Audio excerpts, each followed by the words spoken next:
Good morning, everybody. So we are now at the last month of the Coptic calendar year, and as the month progresses and as the readings progress, you'll notice that the readings themselves start to point towards the end of times from various different perspectives. And we'll see that reflected in today's reading as we start to unpack the reading itself together. And trust me when I say that there is quite a bit to unpack from this parable. So I'd like to start with a personal story that puts this all into perspective. The time was sometime around 1977 or 1978. I don't remember the year specifically because it's a day I don't like to remember too much. My family was living in Jersey City in an apartment complex, and my mother liked to, from time to time, attend the tenant meetings. So she would bring me with her because it's the responsible thing to do. You don't leave a 3 or 4-year-old back at the apartment by themselves. So we go to this tenant meeting, and one of the tenants had a box of chocolates delivered to her. So she offered me a piece, seeing that I was, being a little bit rowdy, and my mother shot me one of those very stern Egyptian motherly looks not to take it. And from the kindness of my heart, I didn't want to embarrass this woman, so I took the first piece of chocolate. So that wasn't enough. I went over and I asked for another piece, and my mother shot me another look, shooting me another warning, telling me this is not going to end well. And then the meeting started. The box of chocolates ended up on the floor. I decided to take what didn't belong to me because I crawled underneath the seats, and I proceeded to feed myself until the entire box of chocolates was gone. And my mother saw this happening, and she kept looking at me, and she would call out to me, and I disregarded every single one of those warnings. And then the elevator ride back. And every single foxhole prayer that I shot to my mother, telling her this would never happen again, fell on deaf ears. It was over. What I had coming to me was coming. My mother came to tell me years later that Father Bishoy Kema would tell her that raising children involves trimming the vine. I just wish she didn't trim so closely from time to time. So now, while on the surface this may seem like this was a story of disobedience and punishment, this exchange between my mother and myself, this exchange was a sense of deep opportunity and accountability, much like the exchange between Christ and the Pharisees. And I want to focus today's discussion on this concept or this idea of opportunity and accountability. And to get into this, we need to also get some background in terms of some of the descriptions that Christ was giving.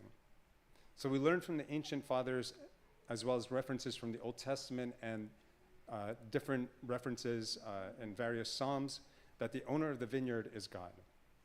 The vineyard itself was the people of Israel, both literally and figuratively, and the vine dressers were the priests at the time, the Pharisees, the scribes, anybody that held a clerical position.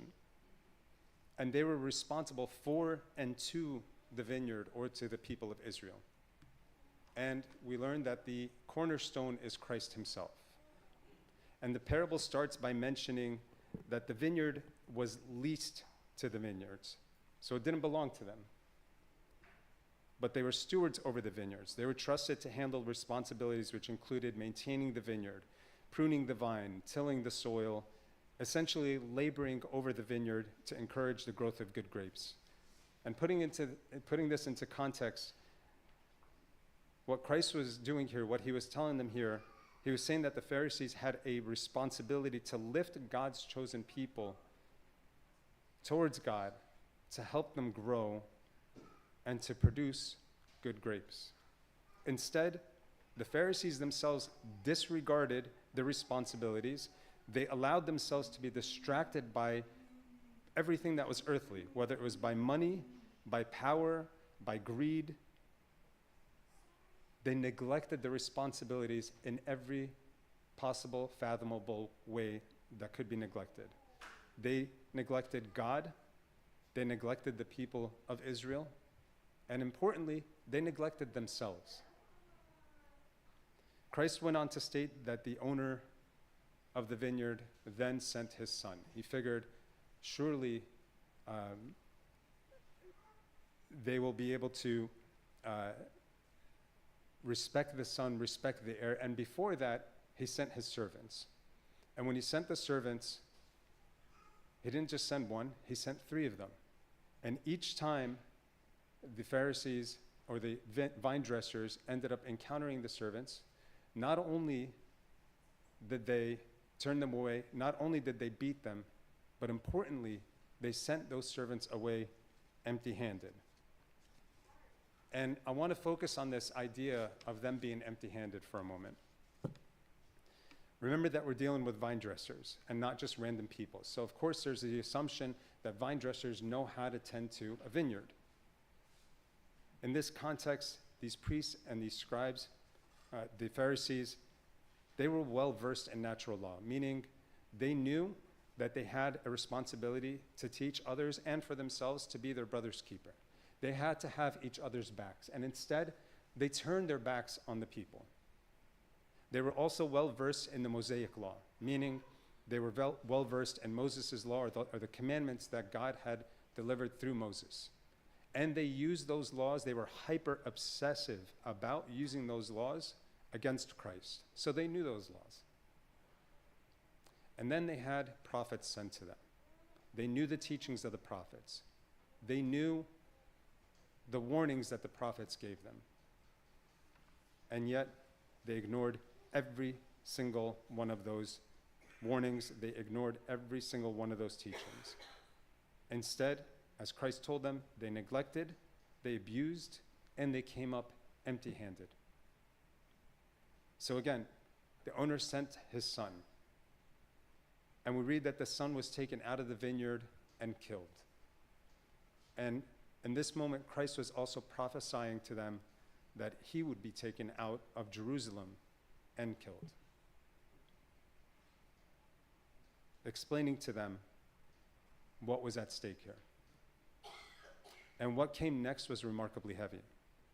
Christ asked them, "What will the owner of the vineyard do to the vine dressers?" And without waiting for an answer, he told them that he would destroy the vine dressers and give the vineyard to others, just as was foretold in Isaiah 5. Folks, the closer that we look at this parable and this exchange between Christ and the Pharisees, the more that this parable points us to a story of salvation. You see, these vine dressers could and probably should have lost everything when they came up empty-handed the first time. The owner sent a second servant and a third servant, and then he sent his son, giving the vine dressers every opportunity to correct their ways. And we see the very same thing happening here at this moment between Christ and the Pharisees. And we read that the vine dressers wanted to kill the son, the heir to the vineyard, and take it for themselves. And according to one meditation here, it's something that I wanted to share with you all. Christ was pointing out just how far off the Pharisees were in everything that they were doing.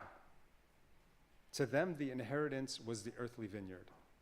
But to the son of the vineyard, of the owner of the vineyard, the true inheritance was God's love. And they being the Pharisees, were essentially clueless of this.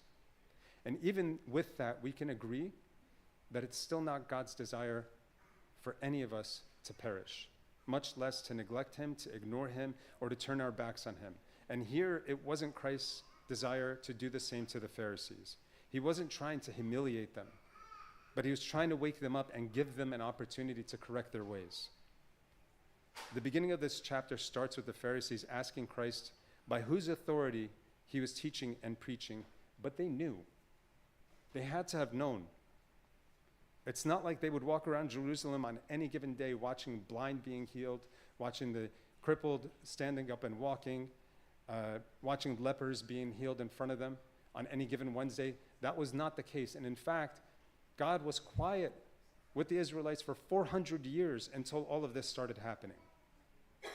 So they knew that there was much more going on here. but they just would not let go of their ways.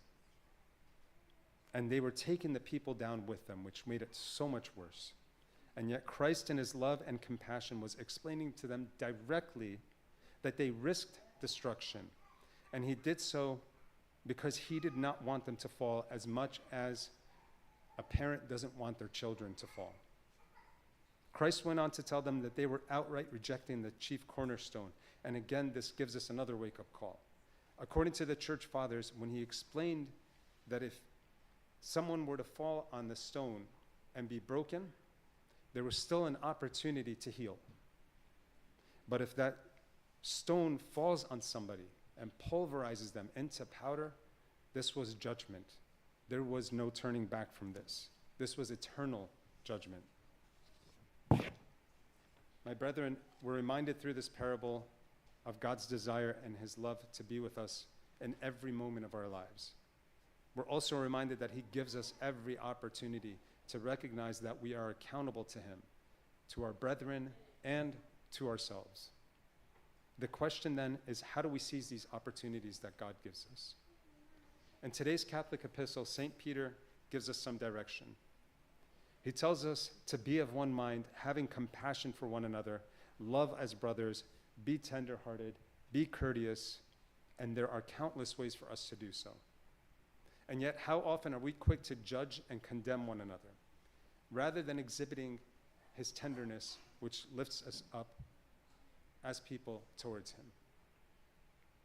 St. Peter goes on to instruct us not to return evil for evil, but rather we were called on, like the vine dressers, to both give and inherit blessing, to refrain from speaking deceit, and so on. And we're reminded that we may fall on the cornerstone from time to time and be broken, but there's always hope until sadly there isn't. Christ warns that whomever the stone falls on will be ground to powder, reminding us that the end of times exists, and when it comes, we will be judged.